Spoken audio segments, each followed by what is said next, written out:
Seltzer Kings podcasts. This episode is brought to you by Accenture. When your advertising operations fall out of sync, everything else follows. Spotify and Accenture are working together to reinvent the rhythm of ad sales, using automation, analytics, and smarter workflows to simplify campaign delivery and access better data across the business. The result? Less time spent on operations, more time connecting brands with the moments and fandoms that matter most. Learn more at accenture.com/Spotify. This episode is brought to you by Facebook. So you were scrolling on Marketplace, and there it was, the bike you'd been searching for. You sent a message, and it turned out the seller was super chatty, kind of funny, and an avid cyclist. The next thing you know, you're in a cycling crew. Well, a community cycling group. The thing about Facebook, you might find more than what you're looking for. From a browse to a bike ride, this summer find more on Facebook.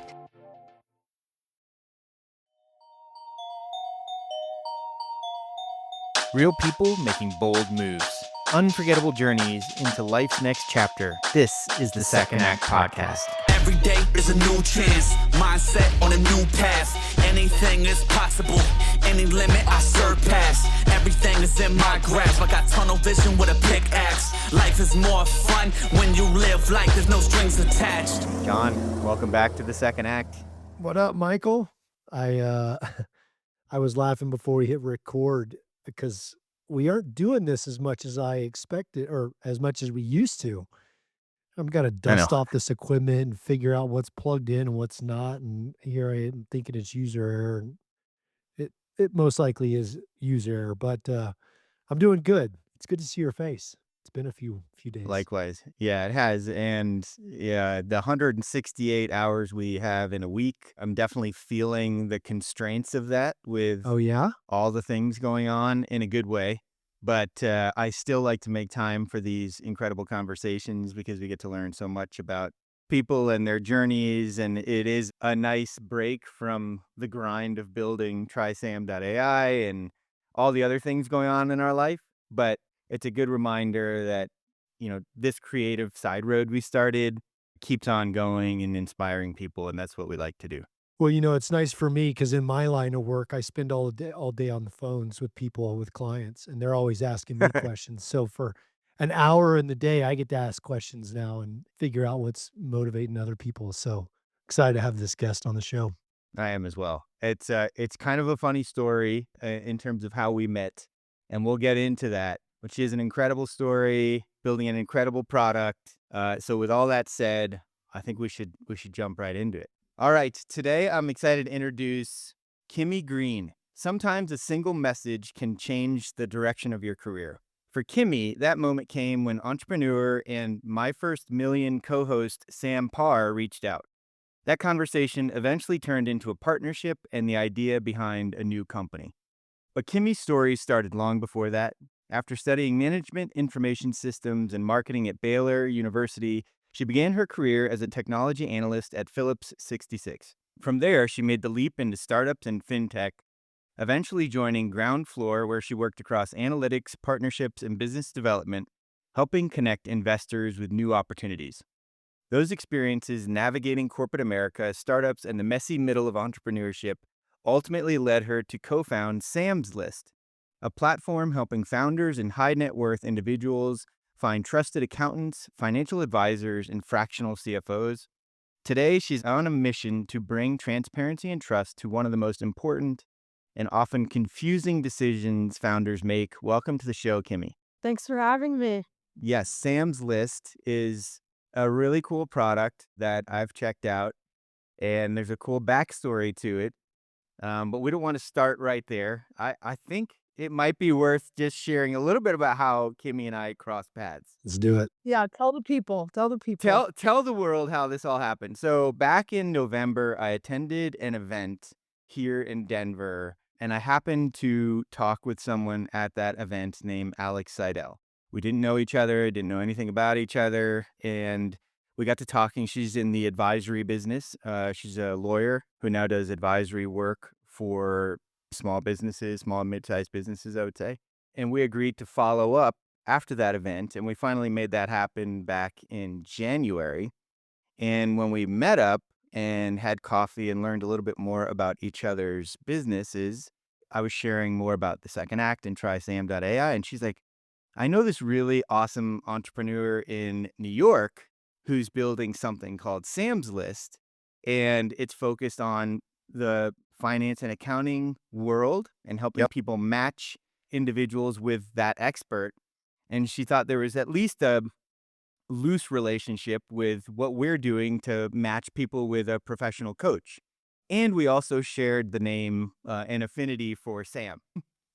And so that is the foundation of how all this came together. I reached out to Kimmy. I wanted to learn more, and we had a chat, and then she agreed to come on the podcast, and here we are. Man. Shout out Alex for bringing two marketplace people together. Alex did not share a window into how hard marketplaces are to build, and she kept that close to the vest. So where Kimmy and I, at least I know we are, maybe you're not experiencing it, Kimmy, but we are, how difficult it is to build supply and demand at the same time. But I feel like it's a noble journey, and we're continuing to pursue it. Yeah, double-sided marketplaces. I didn't know I was building a marketplace when I started Sam's List. If I would have known that going in, I probably would have gone about it completely differently. I don't know. I think there's so many pros and cons to having zero prior experience in both the accounting and finance industry that I'm playing around in and in the marketplace world. Like I just kind of bull in a china shop from day Love it. 0 to 5. And then as time went on and more people are like, man, like building a marketplace is so hard, isn't it? And I'm like, oh my God, yeah, that's what I've been doing, huh? I am having to focus on two different customers right now. No wonder I can't sleep. But Yep. it's fun. I like it a lot. So I don't have any complaints, but it is, I would say, a little bit different where the supply side has actually not been too much of an issue for me, thankfully. I focus all my time on the demand. Yep, same here on our side, Kimmy. The supply side, in our case, is the coaches. They're like, "Hey, if you can help me find my perfect clients, go get them. That's awesome, and make that process easy." Yep. And I'm sure that at least echoes in some way what you hear from the financial and accounting experts. And then demand side is like just trying to navigate where those people looking for those people are. And so you get really clever in how you can find them and then inform them and help them get matched. But yeah, it's been fun and definitely a challenge. Kimmy, I love what you said about bull in the china shop and zero experience. Two things I love to hear before we jump into somebody's story because you know it's going to be good. A lot of times we talk to people who have started something and they say, "Oh my gosh, there was such a step that I had to take to get to where I would felt comfortable before I could get into this business." And from what it sounds like, you just jumped right in and started running with, figuring it out as you went. So I can't wait to hear that part. But I think Michael is just getting ready to ask, as we start with most of our Where guests, did it all begin? how did it start? Take us back, How Kimmy. did it start? So the idea for Sam's List literally spawned from a Twitter post. I'm going to stop you right there. I'm going to say, let's go back even farther. Take us back to little Kimmy Green. We'll use that as a cliffhanger. Yeah. Yeah. Tell us about growing up, the influences you had, the life you were presented with, and we'll start working our way down the road. So I'm from Waco. I unfortunately broke this bobblehead. This is a Kim Mulkey bobblehead. She No was way. like the epitome of Waco, Texas, where I grew up. She put us on the map with all things like really sports related, but just like such an awesome person too. Okay. And she's very influential on me from when I was a little child all the way until I graduated from Baylor in 2019. So I grew up in Waco, super small town, like population 1,000 or something. No one was really like I didn't really grow up around entrepreneurs, anything like that. Like my parents, my friends' parents, like the people I surrounded myself with, everyone just had very traditional, normal jobs.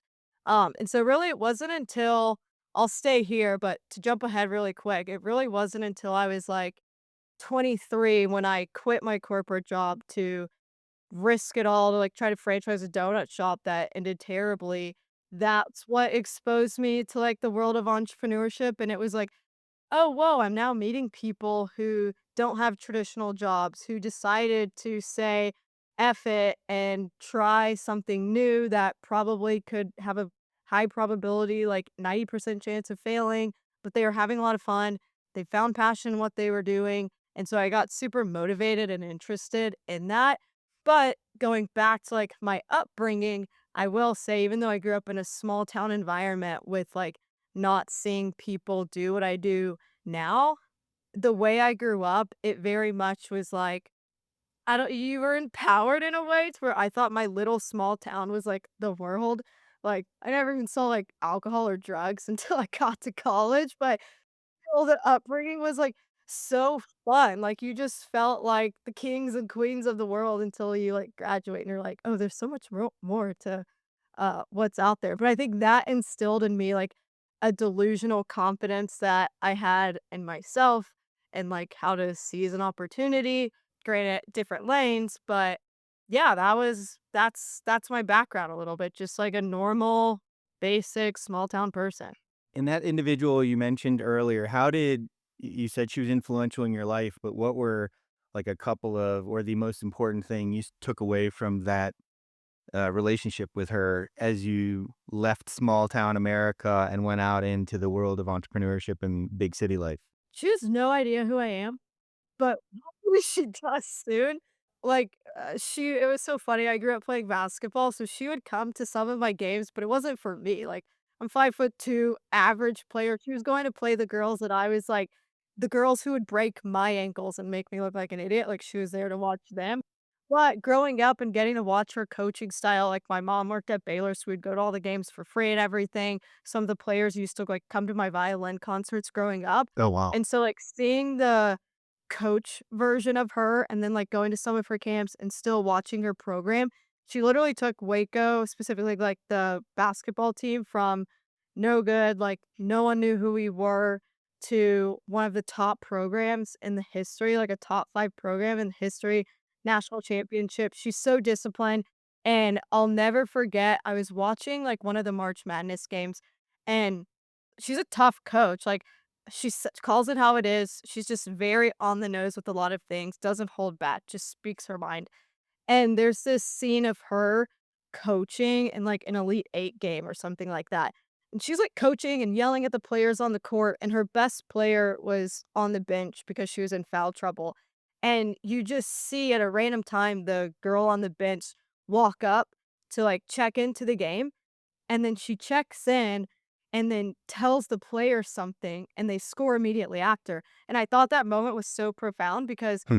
Kip Mulkey is just really good at, like she's a tough coach, but she doesn't even have to, like, tell you the words. If you're listening to what she says, you're following and, like, not taking anything personal, you will thrive, and so I thought that moment was cool to be like, "Wow, that girl didn't even need to be told, 'Hey, get up, go check in the game, like, it's your turn now, like, go get in and run this play,' like, she just knew it, and so, just a lot of the ways of how she coaches, how she took a city and a team from nothing and literally turned it into, one of the best 5 teams in history. She's one of the top coaches in history. It was Wow.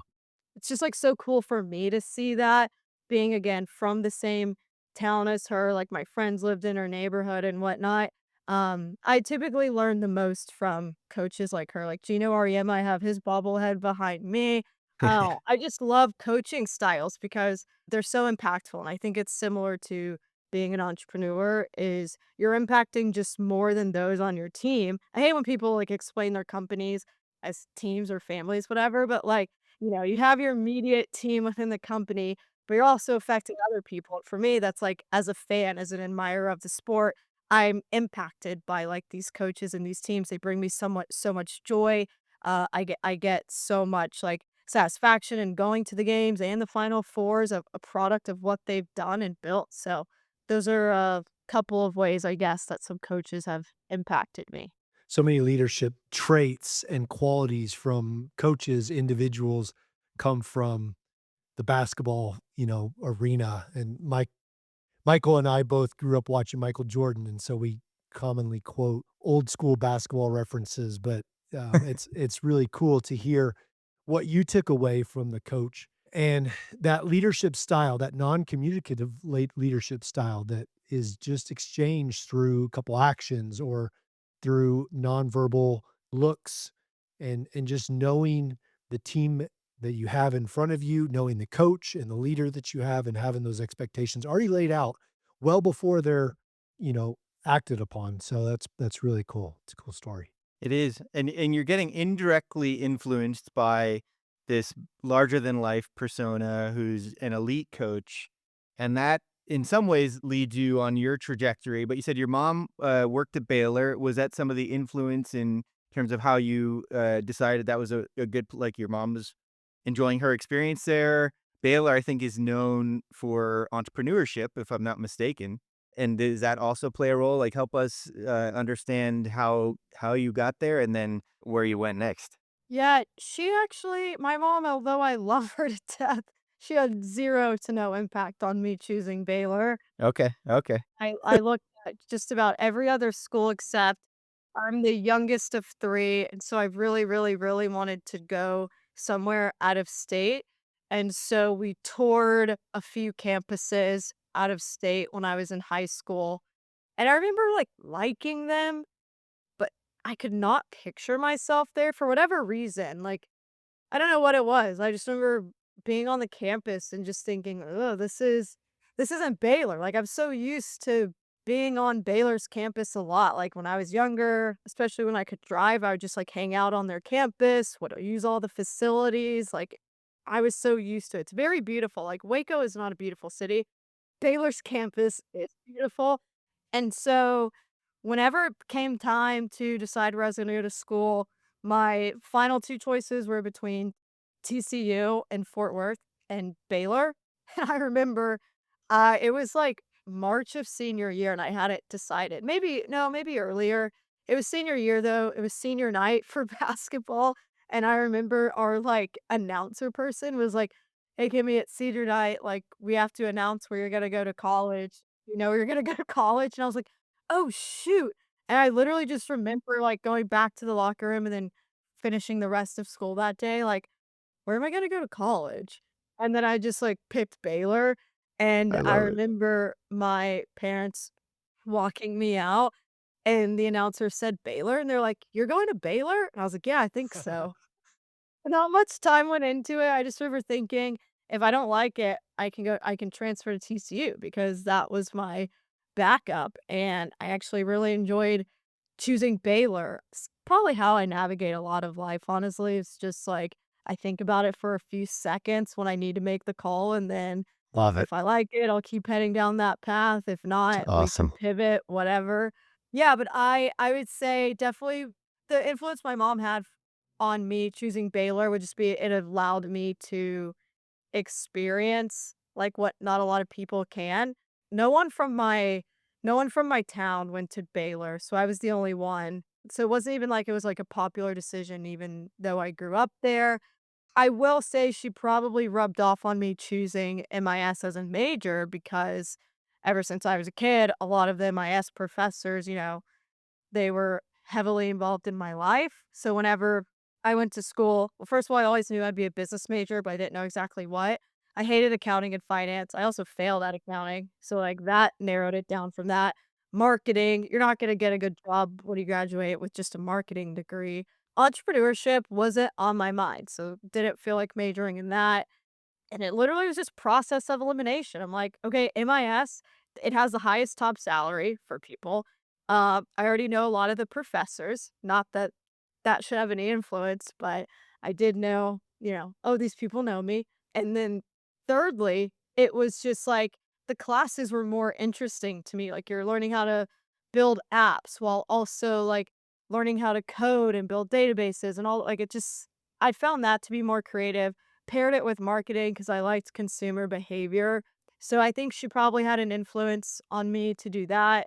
As I did it, I was like, dang, my mom is a lot smarter than she's the smartest person I know. Like, my mom grew up reading the Bible and the dictionary for fun as a kid. It took me until like 2 years ago to open up a book and like find joy in reading a book. But yeah, it was short lived because I don't do anything technical today. But she did give me the opportunity to, like, be surrounded by some incredible smart people. You sounded pretty confident when you said you knew you were gonna go into business school. Why were you so confident in that degree? Great question. So I'm the youngest of three. My oldest sister went to UT, majored in communications. She was a cheerleader. And I remember my parents being like, that is so dumb. I cannot believe she's going there and majoring in communications. So I'm hearing this. I'm like, all right, when I'm 8 years from now or whatever, do not ever major in communications when I get to college. So that was easy. And then my other sister majored in fashion, also a cheerleader, and I had next to no interest in that world, and yeah, it was kind of my dad also, like, comes from the small business world, Okay. and he helped a lot of the small businesses in Waco, so that was actually really cool for me to see in, like, middle school time frame, I think, maybe some of high school. He would, like, take me to some of the businesses that he had helped, and, it was just so cool to see of, like, "Oh, sweet, like, this husband and wife wanted to do something, and then they got to do it," or yeah, business just seemed like the most logical thing to do. Okay. Medical wasn't an option. I did have a small stint in law school. I actually got to shadow for, like, a week at Baylor's law school, which was really cool. Yeah, I just remember sitting there like, "Oh, well, if I wanna go through some, like, self-inflicted pain, sure, I'll go through law school," but, yeah, the decision always seemed relatively easy. Okay. And cheerleader, did you follow in your sister's footsteps in that regard? No, I was the basketball, like, tomboy. I tried a lot, like, I really tried to force myself to be a flipper, and my parents spent a lot of money on trying to, like, take some private lessons to learn how to flip, and I could just see the defeat on everyone's faces, so basketball it was. Love it. So we have basketball, information systems, business. You've got all these influential figures in your life. And then, correct me if I'm wrong, you jumped into opening a donut franchise. Or did that come? Where does that play? Because now I'm intrigued by your dad helping small businesses. You're getting some exposure to that. That influences your mindset around entrepreneurship and small business. And then where does the donut shop come in? Because that really was a strong hook earlier when we were opening this conversation. Yeah. So that one came when I was in college. My friend at the time had started a croissant donut food truck. And Okay. so he was a few years older than me. He was already outside of college and everything. So when he had this idea, he was living in New York. Him and his brother moved from New York to Waco. They're from Waco. They were like, "Hey, we're gonna start this like croissant donut food truck. Can you help us with it?" So it's cool to like be a part of R&D, like, taste the different options, whatever, see them open up the food truck, and then would help them out with it or my, like, last 2 years of college. When I was graduating, he was like, "Hey, what can I do to convince you to not take your, six-figure corporate oil and gas job and, like, help me not paid" or if I got paid, it probably would've been, like, 20K or something, to, like, help me scale this food truck business. I was like, "No chance. I am a golden handcuff girl. I'm working corporate all the way to the top." I had just like a narrow POV. That was what my life's goal was at the time. So didn't do it. But probably 2 years into corporate world, COVID hit and he called me and he was like, "Hey, I'm getting ready to open up the first storefront. Would you be interested at all in like being my right hand, helping me turn this into a franchise, opening up this first one?" And I was like, "No, buzz off. I like money. This feels nice." Um, didn't happen. But when we had to go back into office, I just remember after having a brief stint working from home, then having to go into the office again. At that point, there's like a lot of turmoil in the country. And so our company had a lot of seminars where if we didn't have a guest speaker, it was one of those chances where employees can like express how they really feel about the company. And I remember sitting at one of there's like 100 of us in a room. I was in the back, one of the younger ones, and I just remember hearing a lot of like 40, 50, 60-year olds complaining about how much they hated their jobs and how frustrated they were at this company. And I'm sitting there like, if you're so mad, why are you still here? Like, I get the money is good, but you really sound angry and like sad, and you've spent the majority of your life here. I cannot let that be me. Like, I'm a pretty joyful person at I think. I did not wanna become like them, and it was in that moment where I realized there's no amount of money you could pay me to end up like these people in the room. So my friend at the time, we were best friends. He would still like text me every now and then, give me updates on like how the company was doing. And I remember specifically after that call being like, "Hey, I'm gonna call you later today." And then we got on the call and it was like, "Okay, for some reason I feel very strongly called to like quit my job right now and move back to Waco, taking a hefty salary cut and trying to franchise this donut company." So that's It's exactly what awesome. I did. I just like quit the next day, moved to Waco, back in with my parents, and that ended up changing the trajectory of my life. Wow. The company didn't end up franchising, but I just got to do so much, and it just presented all these really cool experiences that you're not going to get when you're working for a large corporation with a fat check. That is one of the best stories I've heard so far. You saw the future in the room of 100 people, Yep. and you're like, "That's not gonna be me. I don't wanna be the high-earning, miserable person, 10, 20, 30 years down the road. I'm gonna take at least one shot, but now we know, and we'll get to more shots, and good on you for that. That's awesome." That's exactly what I was gonna say, Kimmy, is we have so many people on the show that have that moment much later in their lives. The fact that you're in that room and you're hearing that disenfranchised view from people who are much older than you, are much more experienced than you, man, it just was the right time to change that trajectory for you. And I think I'm guessing that that made all the difference. So I hope they all made it out all right after that. So we leave suddenly the oil and gas industry and we'll go into donuts. Talk about that, however long that lasted. Talk about some of the key learnings from that, both from working with the the individuals who were starting this, like you were pulling some, I imagine, some knowledge around the entrepreneurship mindset from them, and then maybe marrying that with some of the things you learned from your dad, but also what you were trying to learn as you were figuring out your next move. Okay, really good question. Yeah, so obviously it was a massive jump and I was ready to do it. I didn't know what the next month was going to look like or the next few years, but it was fun enough for me to be in La La Land to be like, "Oh my gosh, this like really really works. Like we're going to be the next big thing." Like I don't know if you know what Shipley's is, but Shipley's was like what I grew up on. It's the best. I thought we were going to be the new Shipley's. So it was a lot of daydreaming of being like, only best case scenario. I never really thought about worst case and best case scenario. But I will say, like, my 2 friends that had started it, they were also just really good at, like, bringing you in on the mission and, like, the vision of what could happen. So they just do a really, really they are really good recruiters to the teams, like, the hourly staff employees, like, they're just really, really good at making you feel a part of the team, like you yourself built and came up with that concept. So in the early days, it was just like, this is only going to end up going really, really well. The other fold of that, of like what I learned from them, would be like how to rally people together.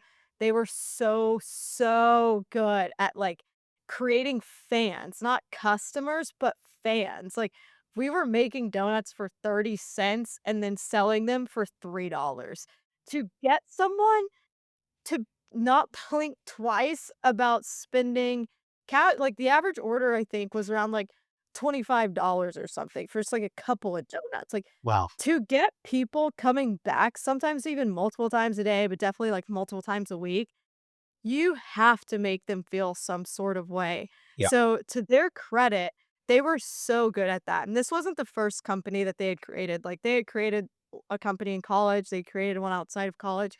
They were really good at just, like, building stuff, and so getting to just watch them so closely, how they treat customers, and how they go about like taking something so simple and then turning it into a company that had the opportunity to become a franchise. It still to this day is not a franchise. They now have multiple stores opened up in Texas or in Waco specifically, and that's it. But yeah, the biggest thing I learned from them was just like how to treat customers. And so now I deal with accountants and financial advisors and fractional CFOs for a living. Like, on paper, that's not really a glamorous, fun, like, let me sell you these yummy donuts. But when I get you on the call or like I'm speaking to you, I hope, and I genuinely mean it, but like I want them to feel like they are the most important contributing person to Sam's List. And I want them to know that every experience I have with them is so meaningful because I don't come from their world. But in order for our company to survive, I need them to be happy. I need them to feel like their opinions are being heard. And so that would be probably the biggest thing they taught me in that experience, moving it over. Same for like the employee. Like you have to have some hard conversations. Like you don't know what you're doing all the time. Like some of my lowest points came from working in that donut world.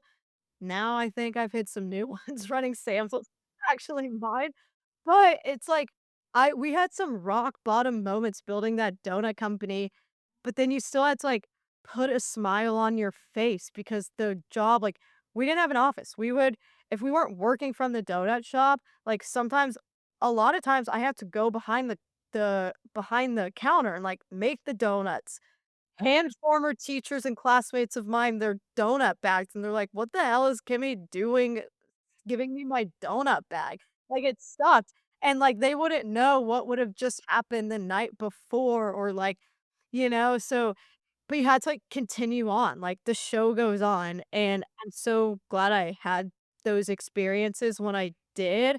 Cause same thing today, like, I'll have some really bad moments for Sam's List, and you're like, "I don't want anyone to know I'm having a bad day right now, like, the show must go on. If Sam's List is gonna continue, if I'm gonna continue, like, you just gotta learn how to persevere through these moments, and it doesn't get any easier, you just kind of figure out how to do it, and, like, a lot of my conversations I have fill my cup, sometimes they drain it, but, like, at the end of the day, I know my mission is to make whoever I'm on the phone with feel like I want them to feel like they're the most important part of my day during our call. Love it. That's awesome. This episode is brought to you by Accenture. When your advertising operations fall out of sync, everything else follows. Spotify and Accenture are working together to reinvent the rhythm of ad sales, using automation, analytics, and smarter workflows to simplify campaign delivery and access better data across the business. The result? Less time spent on operations, more time connecting brands with the moments and fandoms that matter most. Learn more at accenture.com/Spotify. This episode is brought to you by Facebook. So you were scrolling on Marketplace, and there it was, the bike you'd been searching for. You sent a message, and it turned out the seller was super chatty, kind of funny, and an avid cyclist. The next thing you know, you're in a cycling crew. Well, a community cycling group. The thing about Facebook, you might find more than what you're looking for. From a browse to a bike ride, this summer find more on Facebook. So how long were you at the donut shop, and what was that transition like, leading you down the road? I was at the donut shop for, I think, a year and a half. Yeah, a Which year is and a half. significant amount of time when you're making donuts on a daily basis and going through these struggles.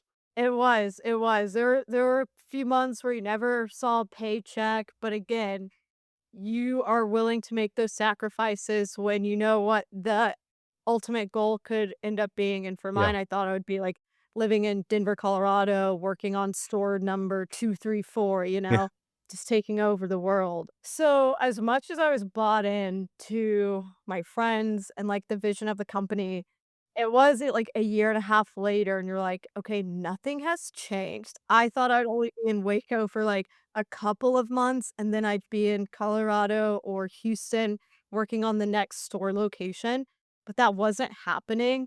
And so I was really trying to be patient, not rush anything, but I knew if this wasn't going to get moving like nothing would, and I gave up a lot to take this position.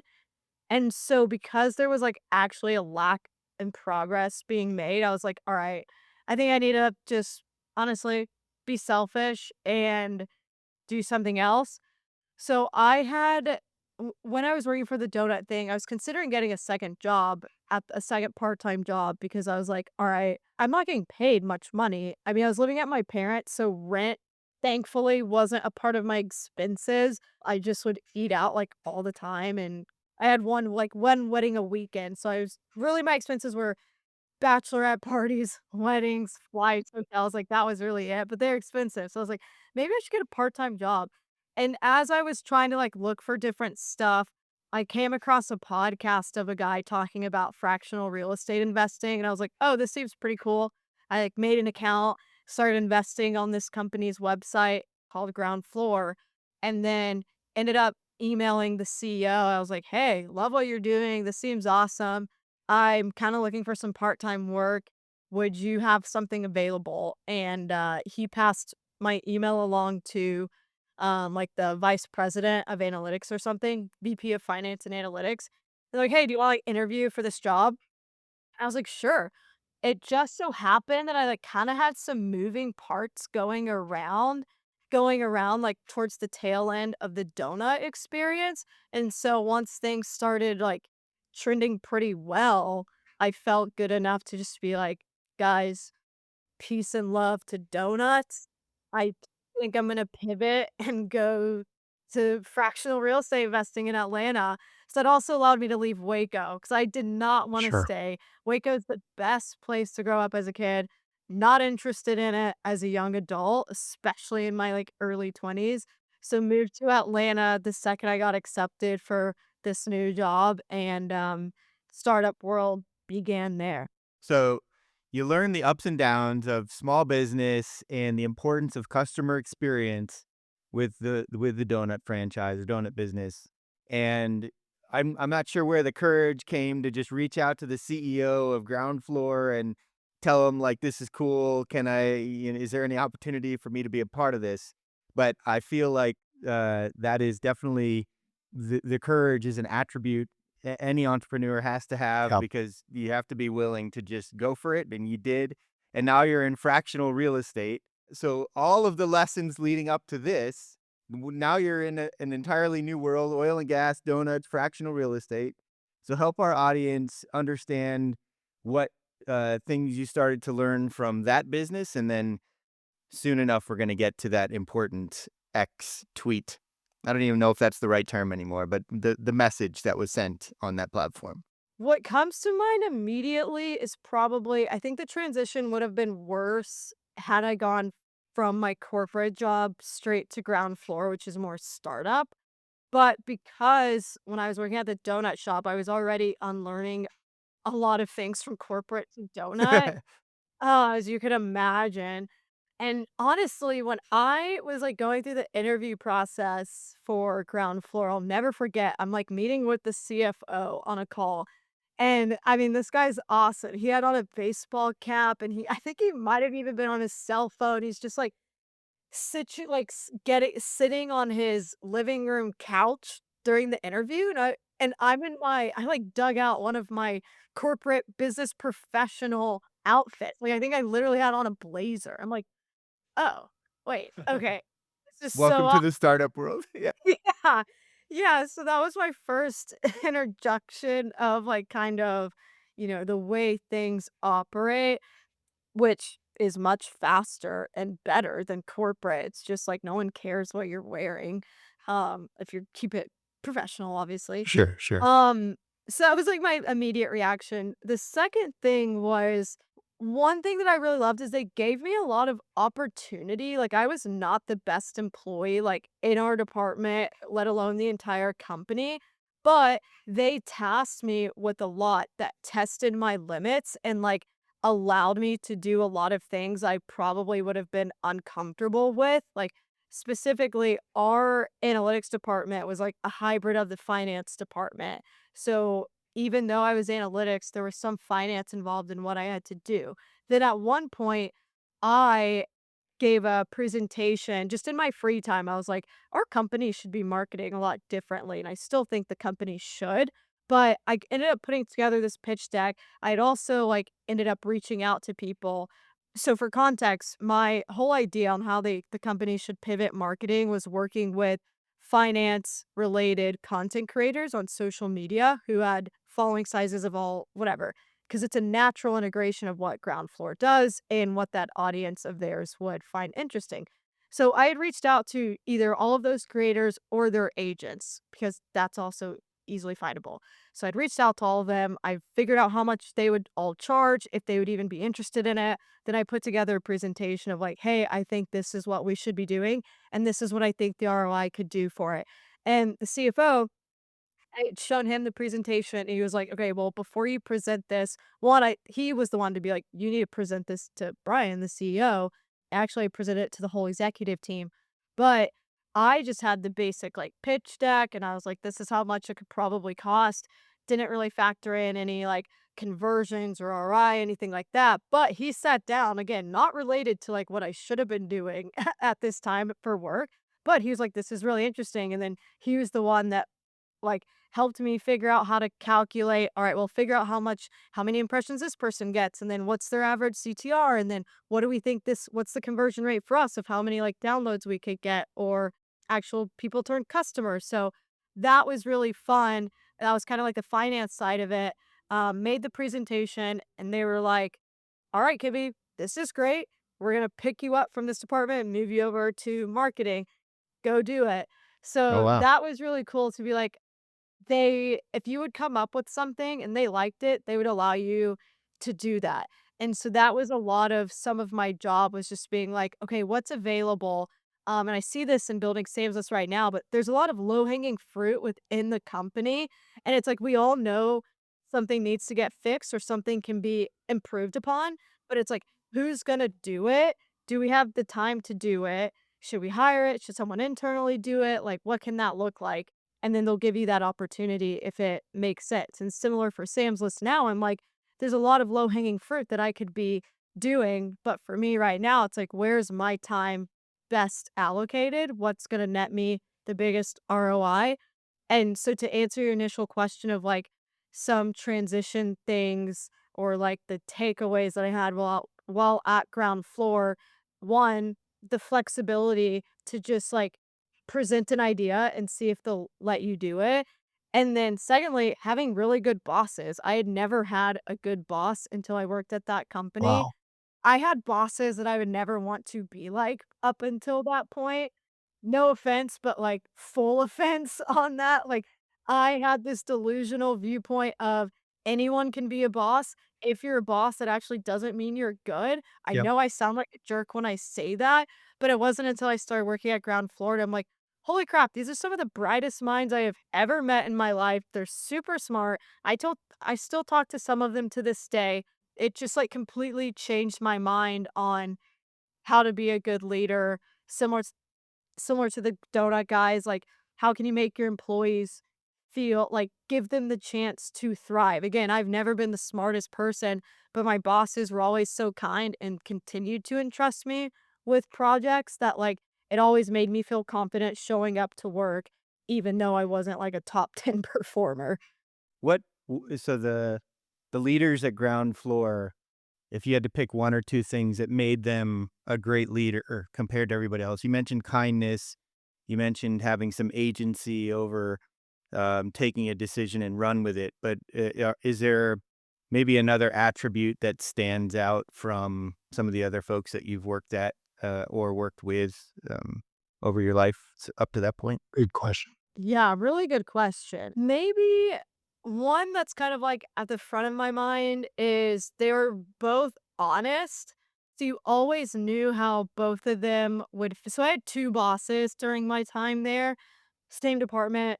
So the two bosses, I would say they were both honest. You always knew how they felt.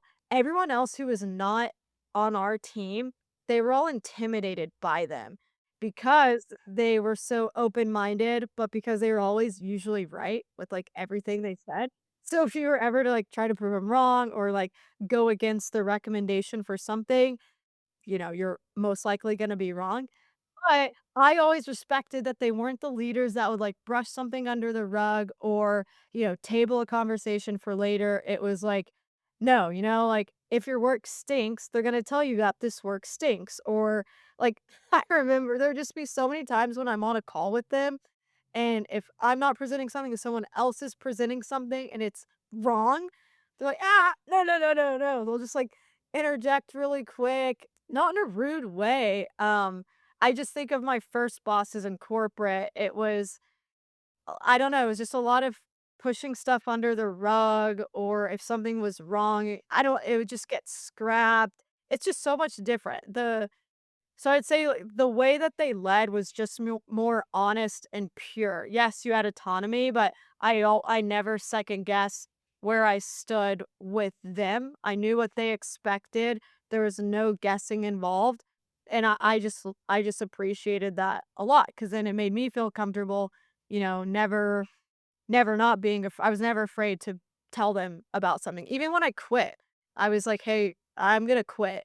And they were like, "What are you gonna do?" And I was like, "I don't know. I just know I need to quit." And they're like, "Okay, well, don't quit unless you know you're gonna do." So, like, then I stayed working for like 6 more months after I tried to quit, and they knew it. They knew that I was halfway in, halfway out, but I was still working, and we just could have that open, honest dialogue because from day one, that's the bar that was set. Nice. Kimmy, I love the answer about honesty. And in my military career, some of the best people that I've served under, some of the best commanders, all had honesty, but that also translated in a lot of trust into me. So they gave me a lot of trust. They allowed me to fail, and when I failed, we would own that decision together, which allowed me to keep trying and keep progressing, but I would also fail again, right? So did you see that translation as well, as a lot of trust in the decisions that you were making in those honest leaders? Oh, yeah, 100%. I cost the company, like, $50,000 one day.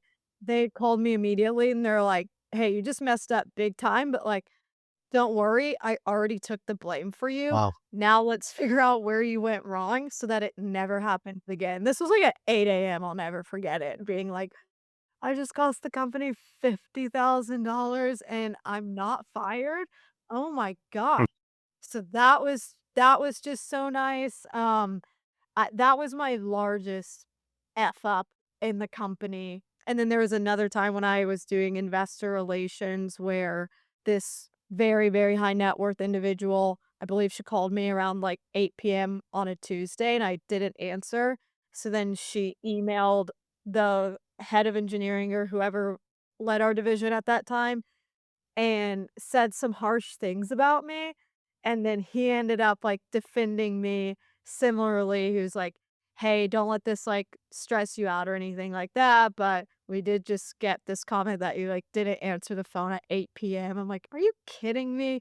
So it's just so nice to see I had put the company at a weird spot 2 times, and the leaders, like, had my back in those moments, and just, again, never made me feel like crap or anything. It was just like, "Hey, you did this.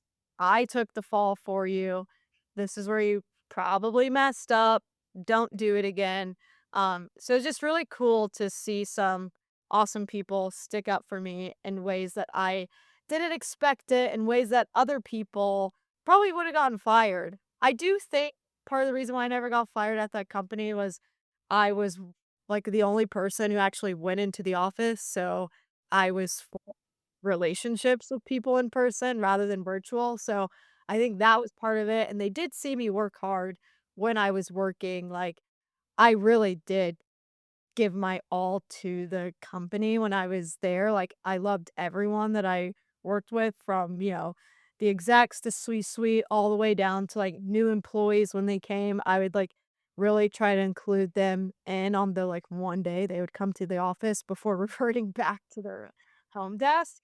Yeah, so all around, just that was another I'm very thankful I got to witness some leadership styles, um, before Sam's List, 'cause I'm still not a good leader, but now I have some really good data points to be like, "Oh, wow, okay. when this happened to me, this is how this person dealt with it. Or when this was going behind the scenes, I got to see this person deal with it this way and try to do something similar. That's awesome.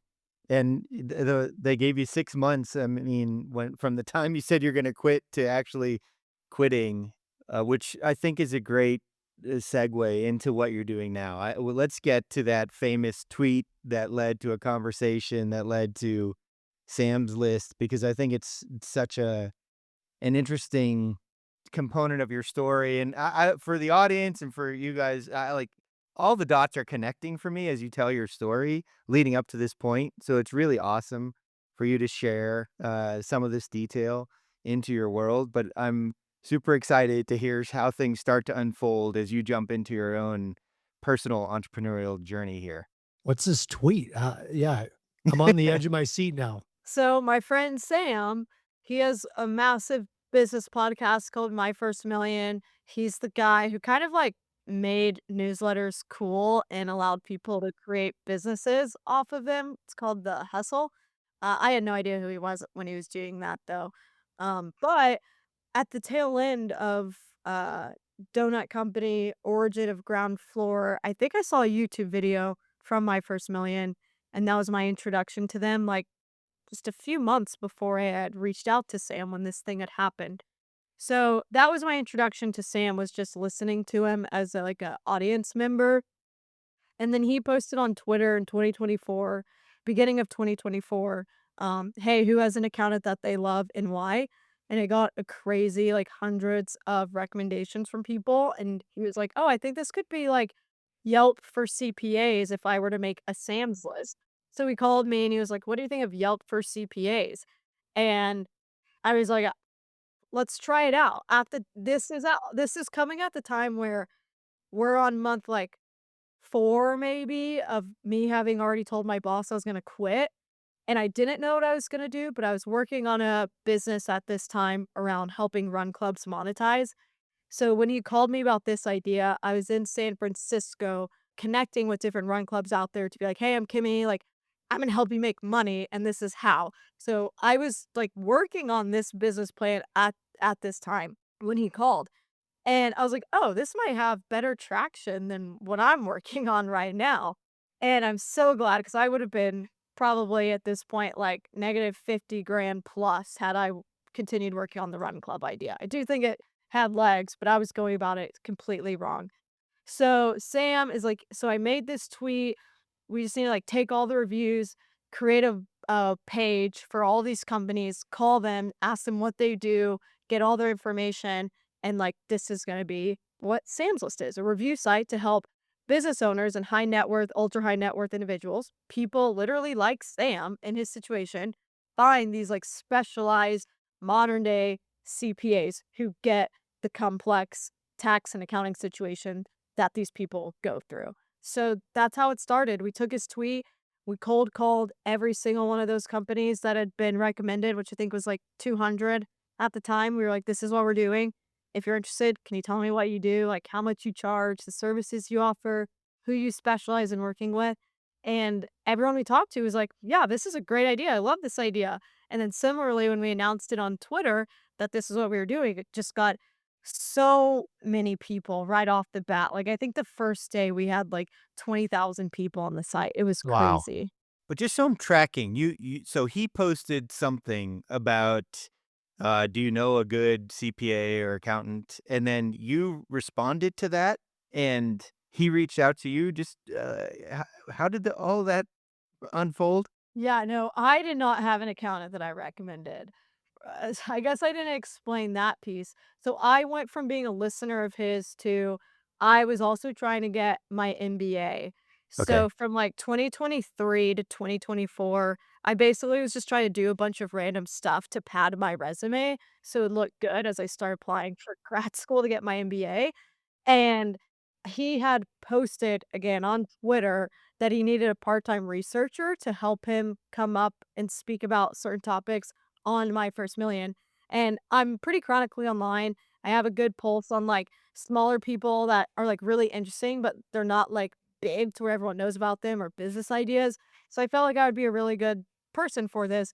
and you can make side money from it, and you could like meet really cool people. So I was like, oh, this will look awesome on my resume. That's all I was in it for was just for the line item on my resume. So to apply, you just had to like send him a one pager of like what you would have sent him for that day's episode.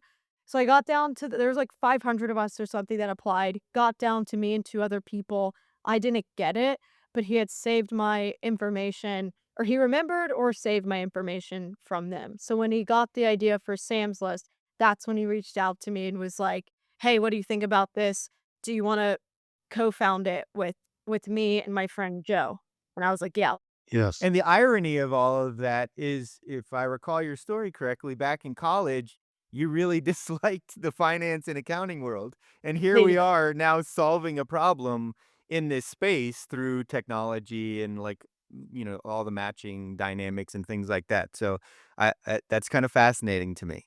Oh, yeah, not only did I dislike that field, I failed it as well. Like, it was not fun. I put 0 effort in it.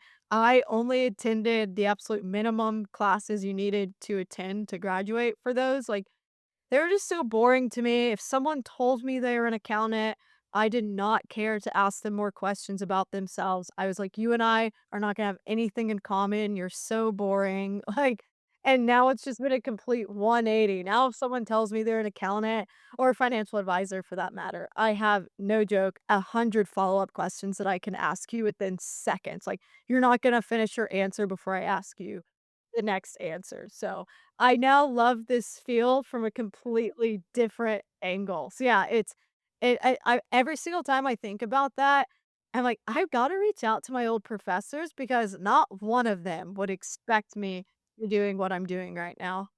Kimmy, I failed accounting twice, so listen, I understand your frustration with accounting, and I don't know if I have your affinity for it yet, but that's a really cool transition to going from, something that I can imagine, which is hating accounting, to helping them out now. So, congrats on Yeah. that.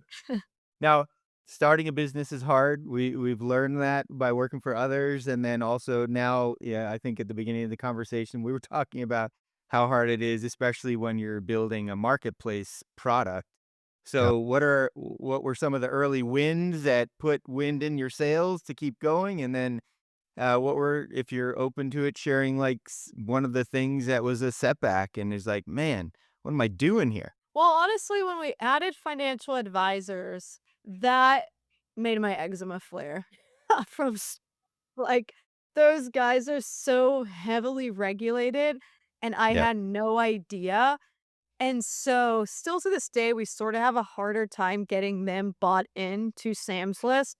There were just so many things we had to double, triple, quadruple check from a compliance standpoint when we added them, but in the moment, I was at my wit's end because it's just me. I don't have any employees or anything. Sam and Joe are running Hampton, which is a much larger company with, like 50 employees and like 1,000 members. That's what they're focused on every day. And so this was just such a beast for me because I'm like, well, holy crap, do I need to hire an attorney? I ended up meeting with like a dozen attorneys, asking them questions like, are we okay? Like, what's going on? And so that just brought a lot of stress where I was like, all right, I'm either going to have to figure this out or we're going to have to completely remove financial advisors. And I really didn't want to have to do that because before we added financial advisors, similar to the way when we onboarded the first 200 accountants, I met with like 100 financial advisors, asking them questions about what they do, what they would benefit, like where they see the most value in a platform like Sam's List. And yes, at the end of the day, like our goal with Sam's List is to bring transparency to this industry that historically lacks it. Like, why do we not have a vetting process in place for the people who know the ins and outs of our financial situation? And like, all it takes for you to sign on with someone and pay them hundreds of thousands of dollars is like, they've been working with my family forever, or my best friend Gary told me to work with Steve. Like, that's horrible. So, on one hand, I'm trying to bring transparency to this space while also making it a lot easier for people to find specialized help. And so, one thing that stuck out again, I preface that by saying, as I'm getting on these calls, people are like, I'm asking them, how much would you pay for a platform like this? What would you pay for? Because at the time we were free. Now we have like different payment tiers people can Tears. opt Yeah. into. But a lot of them were like, all right, it's like this company does this company does this company does this. If you can get me 10 calls booked or like a client a month or a client every other month, I would pay you from five to $10,000 a month easily. And you're hearing that and you're like, oh my gosh. Okay, well, maybe I shouldn't remove financial advisors quite yet if I know what I can work up to. But in the moment, I really, really, really wanted to backtrack and remove financial advisors from our site because just as a person of one, I'm already having to allocate so much of my time to like multiple things at once, dealing with the stress of financial advisors and compliance and regulatory and legal stuff. I did not want. I like at the time I was like, I'll just deal with this later, whatever, but stuck through it. Don't regret it. Still having to like get advisors understanding, hey, it's actually going to help you out tremendously in more ways than one if you do get client reviews. Like you have to know Sam's List is like doing something new and creative. People are not thinking about having a vetting process in Yeah. place. They're not thinking about reading reviews from strangers like you should be on this platform. So I'd say that was and has been the biggest bump in the road for Sam's List. And then maybe the best thing to come from Sam's List? Man, well, I mean, for one, we're on year 2. We just hit year 2, and, like, most businesses fail. Congratulations. Yeah, year 2. I think probably one that stands out that actually made me, like, pause and reflect, which I never do, is when I got an email from someone saying, "Thank you so much for helping me find my accountant. I'm actually looking forward to tax season this year." And I'm like, "What in the That's world?" awesome. Like, we're making people happy Yeah. to find the person who's gonna file their taxes. That made me really excited because, again, Sam's List started as a review site, and then it kinda turned into a marketplace, then it turned into having anyone involved in your company's financials, your personal finances on our platform, and, we're trying to bring transparency, make it super easy for you to find help. But somewhere along the line, we've made people happy about it. So, like, I don't even know how they found my email necessarily, maybe from, like, a marketing I don't know how they found it. Yeah. But the fact that they went out of their way to tell me that was like, oh, I needed that. Granted, we've had hundreds of thousands of people use Sam's List, but I think that's probably my favorite message to date because it's just like, oh, Makes it it's all worthwhile. makes it all worthwhile, like, that's cool, and hopefully we get more people who are like, find help from the person that they were most impressed by, and they feel comfortable opening up to them, and Sam's List is the reason for that, like, I never thought about the, like, emotional side of it, but if we can have more of those, I think that's just gonna, like, selfishly make me really, really happy and proud of what we're doing. Yeah. Thank you for sharing that. What's Yeah. Kimmy, what's the trajectory for Sam's List, and what do you have on the horizon? I want us to have more people on our I want to stick to the accounting and finance world. That's been something I've been battling between is do we go full B2B or do we stick to this niche? And I have decided fall of last year that we're just going to stick to this niche because this is the industry that I am most interested in right now. And so I think there are more people that we can get involved, whether it's like on a company's standpoint, if we start adding more payroll companies, sales tax, insurance, HR, like anyone involved in the company's finances, I want them there, like estate planning, attorneys that specifically work like on the finance side of things.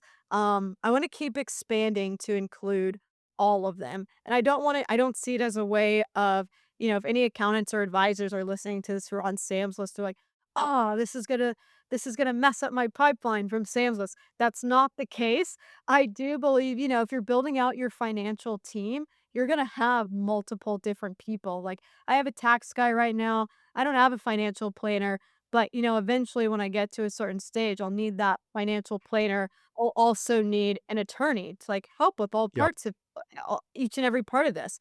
Insurance, you might need an insurance person. And so eventually I want Sam's List. Like you should be able to build your financial team off of it. Again, whether it's for your company or for yourself or for your family. Yeah. Love it. That's awesome. I think it's a great idea.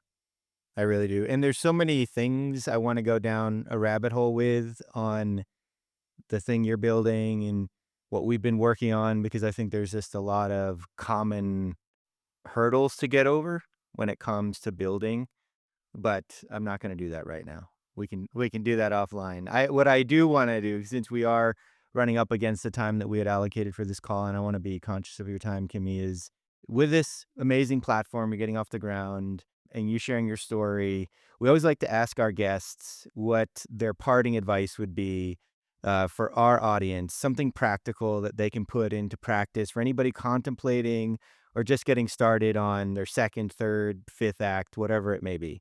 This one's like pretty lame, but it is one that I feel like I see a lot. Nobody cares, keep working, especially like work hard.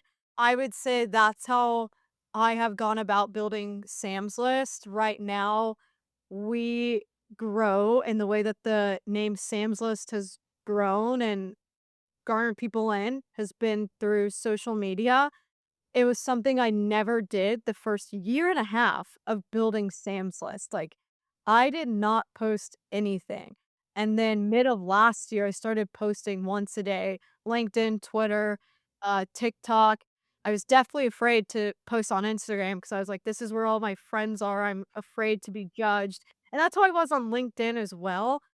But the second I started posting more on LinkedIn, I stopped caring what other people thought because it started translating Yep. to inbound to me of like, "Hey, I saw your post. I want to learn more about this. Like, I'm a CPA or I'm a financial advisor or I'm a CFO." So then that now happens every single day. If I'm not getting someone who's like reaching out to me, asking to learn more about Sam's List or partnering with Sam's List, it's translating to new customers. People are getting on these calls with me and they already have an idea of like how I am. Like I'm just not some sleazy VC backed startup or whatever who's just in it to make the most amount of money.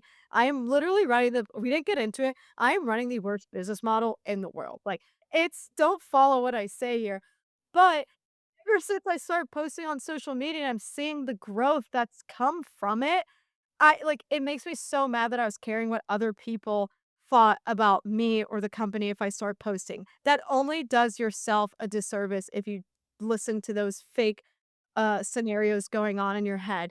So if I were to say one thing, like no one actually cares. If someone is making fun of you or speaking poorly about you putting yourself out there for the sake of your company and for the sake of getting more opportunities, it's not like you want to be like that person. If someone's mocking you for it, they're probably just jealous. So keep pushing, I do love it. it. It's That's right. uncomfortable, but you'll get over it. Awesome. Phenomenal advice. So many people that we talk to again run into what we call imposter syndrome, right? They think they are starting this new thing and people are going to be viewing them as just starting out, and so that keeps them from actually getting getting momentum behind what they're doing. Whereas you're saying, "Hey, don't worry about that other stuff. Don't worry about what people think. Just start posting, just start doing, just start making momentum, and then it will all fall into place." So I love that. Thanks. If our audience wants to get in touch with you or learn more about Sam's List or all of the above, what are the best ways for them to do that? Well, yeah, if you want to sign up for Sam's List as an accountant, advisor, CFO, or use it as a user if you're like, oh, I actually need an accountant or a controller, whatever, samslist.co, just like Uncle Sam, just like Sam Parr, Sam's List, Angie's List, Craigslist.co. For me, you can follow me on Instagram. Now I post on there every day. Twitter, LinkedIn, whatever. Just look up LinkedIn, Kimberly Green, Instagram, Kimmy Green. If you want to email me, maybe you found your person on Sam's List, you can email me at Kimmy, Kimi, at samslist.co. Would love to meet you, as long as it's relative. Kimmy, thank you so much. This was such a Yeah. fun conversation talking to you about your journey, and it's only just getting started. So I'm looking forward to seeing where Sam's list is going to go. So thank you so much for coming on the show today. Thanks, y'all. I loved it. This was fun. Such a pleasure. Yeah. Thanks, Kimmy. Appreciate you. All right, John, I guess Yeah. we'll wrap it up, and I'll talk to you again soon. Man, great episode, All right. Michael. We'll talk soon. Bye. See ya.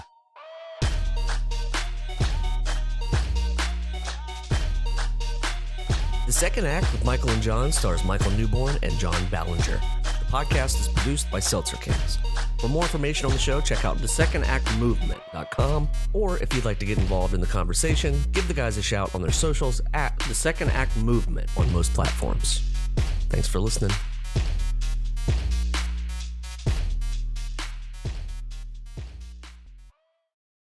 You want to impress them on a first date, but also play it cool. So what do? I'm Rufi Thorpe, and I wrote and read a real love story about a Hinge couple that navigated exactly that. Listen to the free audiobook now. Hello? Look what TJ Maxx dragged in. The Devil Wears Prada 2 is now streaming on Disney Plus and Hulu. We are digital, we are downloadable, we are streamable. The fashion event of the year is certified fresh. Pull yourself together, we have work to do. Critics say it's smart and witty and the perfect sequel. That's all. Get runway ready for The Devil Wears Prada 2 on Disney Plus and Hulu. Rated PG-13. Seltzer Kings Podcasts.